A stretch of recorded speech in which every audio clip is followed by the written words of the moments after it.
A stampede in China and a fire in the Philippines greet 2015. Relatives of AirAsia crash victims give DNA samples to help identify bodies recovered in Indonesia.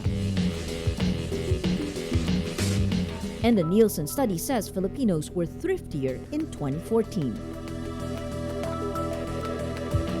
Hello and welcome. I'm Maria Ressa. Happy New Year's Day. This is Rappler's first wrap for 2015.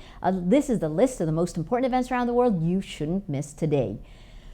New Year's celebrations turn into tragedy in some parts of the world. A stampede in Shanghai kills 35 people after chaos broke out in the festivities in China's financial hub shortly before midnight. 42 people were injured. In the Philippines, thousands of residents of an informal settler community in Quezon City lose their homes to a fire that kills at least one, leaves at least 3 injured. Residents say the fire may have been from a firecracker.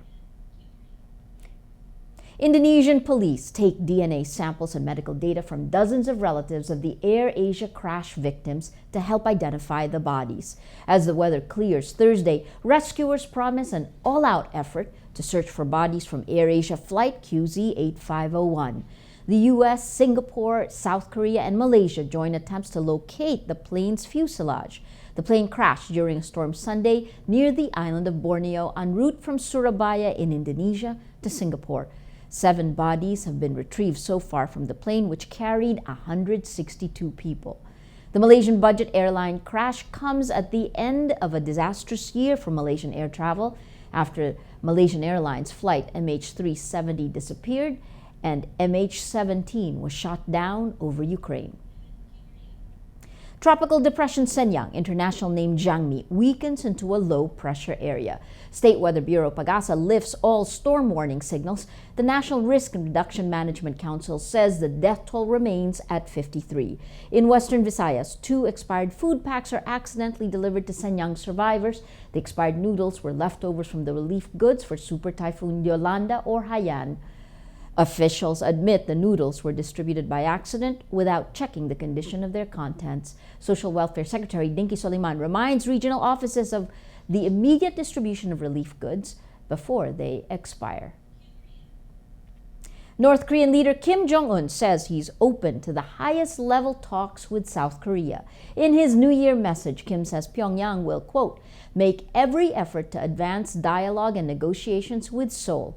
South Korean media say Kim is referring to a summit with South Korean President Park Geun-hye. North Korea recently hosted a rare reunion of relatives separated by the conflict, but a series of minor clashes along the border renewed tensions, stalling efforts at formal talks. To buy a house, start a business, and ensure their children's future. These are goals making Filipinos live more frugally in 2014. A study by global information firm Nielsen says Filipinos are now more careful with their money. They named 3 major concerns over the first half of the year: health, job security, and work-life balance. Filipino consumers also worry about the increase in utility bills and their parents' welfare.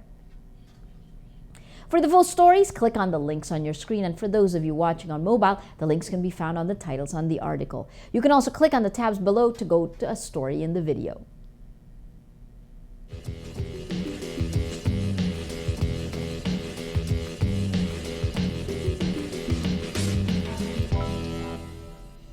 Every story on Rappler has a mood meter which gives you 8 emotions to choose from. If we look at the mood navigator in the middle of the front page, we can see that the story that's gotten the most number of votes in the last 24 hours is Chris Brown, a no-show at the Philippines for his New Year's Eve concert.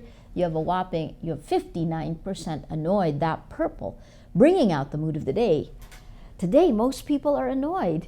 Don't be annoyed. It's the first day of 2015. That is the wrap for today, Thursday, January 1.